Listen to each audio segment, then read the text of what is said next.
This is a slightly sad video for me to film because it marks the end of about 6 months, 11,300 or so kilometers with our i20N long-termer. I've been the custodian for it most of the time, but that doesn't mean none of the other guys in the Chasing Cars office have driven it. And in today's video, what I'm going to be doing is giving my wrap-up of my thoughts on whether this i20N is worth now paying $34,990 before on-road costs for, and whether it's worth the 12 months or so wait that the dealers are quoting right now after 6 months of ownership and living with this car every day. So I'm going to be running through some of the questions that were posed in the first video in the comment sections by you guys, answering those questions, and finally wrapping up with my 5 best and 5 worst things about this Hyundai i20N. Of course, I'd love to hear your thoughts. Did you enjoy the content that we put together for this little hot hatch, and would you buy it over any of its competitors? Let me know down below. And if you haven't done so already, make sure you hit subscribe and let me know what long-term content you'd like to see from Chasing Cars next. Before I get into answering your questions about the i20N, let's start with a little recap of what we've done in this car to this point.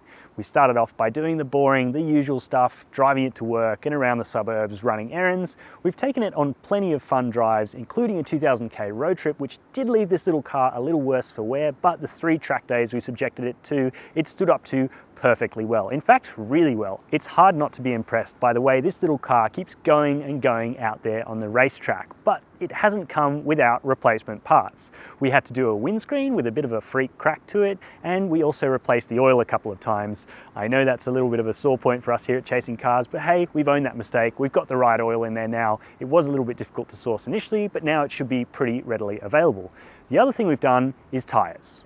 And that brings me to answering the first question I saw about our little Hyundai i20N, and that is about tyre wear. It's a front-wheel drive car, so you do need to rotate the tyres, as we did once in our ownership, and it was done once slightly before us, but these Pirelli P0s still don't have fantastic longevity. At about 10,000 Ks, they were completely shagged, but we didn't get a chance to change them until about 10,500 Ks, so that's the sort of life you can expect out of these tyres. But in that life, you will have fantastic grip in the dry and in damp conditions like this, as long as they're up to temperature, and to be fair to them, they did stand up to some hard track driving really well.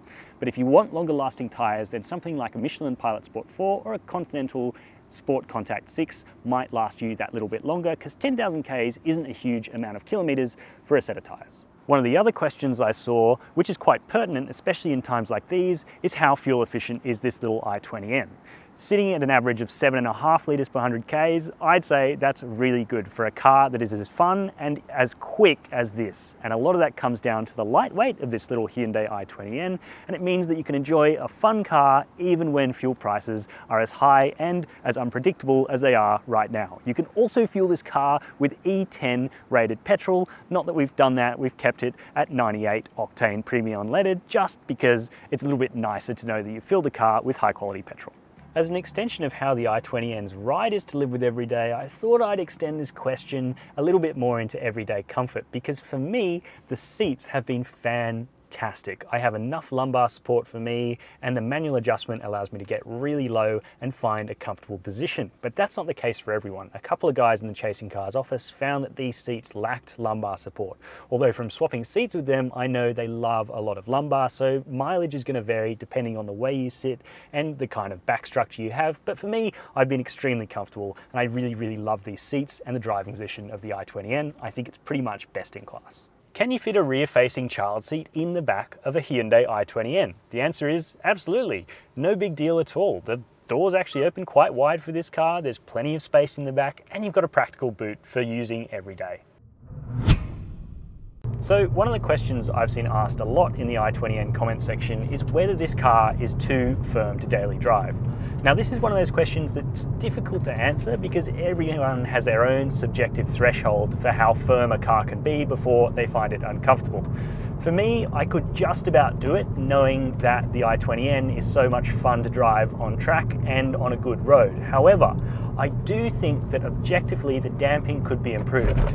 Specifically at the rear, as you just heard then as well, it's quite harsh the way that that rear end shocks into the cabin, and I think in a midlife update I'd really love to see Hyundai engineers address that, though of course it's also something that you're probably going to be able to address later on down the track with aftermarket modifications, so don't totally discount the i20N, but I do think the Ford Fiesta ST and especially the Volkswagen Polo GTI are going to be better options if you're not going to be going to the track at least 3 or 4 times a year, because that's really where the value and the fun comes from in this i20N. Circling back around to one of the very first videos that I did with this Hyundai i20N, the first update where I introduced this car to you, I mentioned the rev hang. It's been mentioned by a bunch of other reviewers as well, and your question is, how is it going in the long term? Am I used to it? Well, the short answer is yes. When I drive the i20N regularly, it's something that fades into the back of my mind. But when I happen to jump into my own personal manual cars and then back into this car, it does take some getting used to. I still think it's slightly annoying, but the best part is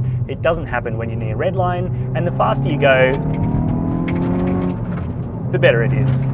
And I think this engine has actually really grown on me. It feels like it's opened up a little bit in the 11,500 Ks we've done on this car so far, to a point where it is really genuinely quite a fun, punchy and meaty engine. Here are my 5 high points from living with a Hyundai i20N for 6 months. First off, it's incredibly fun. So much fun on road and on track. It's also incredibly practical, and it shrugs off hard driving like few other vehicles can, especially for under $40,000, which brings me to my 4th point, that even after its $2,000 price bump, this car is still seriously good value, especially when you consider my 5th good point, its track warranty and the peace of mind that brings to enthusiastic drivers. What are the things I don't love so much about the Hyundai i20N? Well, I don't think its on-road driving experience has the same depth, nuance and complexity of a Ford Fiesta ST.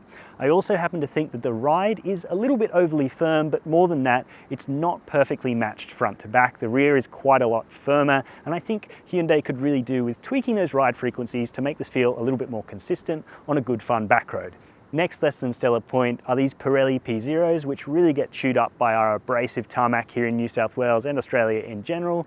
And then it comes to the small fuel tank. At only 40 litres, it is pretty competitive for this size class of vehicle, but the optimistic range claim can sometimes be a little bit off-putting when you're out in the wilderness. Finally, we come down to the wait times. 12 months you've got to wait for this car if you put your money down, and I think that's a shame because this little performance bargain is clearly resonating with enthusiasts, and if Hyundai could make more of them, that'd be great. But obviously, I'm asking for them to move mountains, and it's not so easy in the world that we live in right now. So, do I think you should put your money down on a Hyundai i20N and wait those 12 months to get this little hot hatch? Well, potentially, especially if you're a hot hatch aficionado who likes to go to the racetrack more than you like driving quickly on road. And I think you've also got to be really honest with yourself about what you want your car to do, because ultimately, this car isn't that great when it comes to the daily grind. That rear suspension is seriously firm and is actually the only thing that hurts this car's daily usability, but it is almost enough to be a deal breaker, especially if you're not really that down with a firmer ride. Something like a Volkswagen Polo GTI, an i30 N-Line may be better suited to your needs, but for someone, as I said, who wants to go to the racetrack and have an absolute ball in this thing, then it's definitely worth considering and perhaps worth jumping in line for.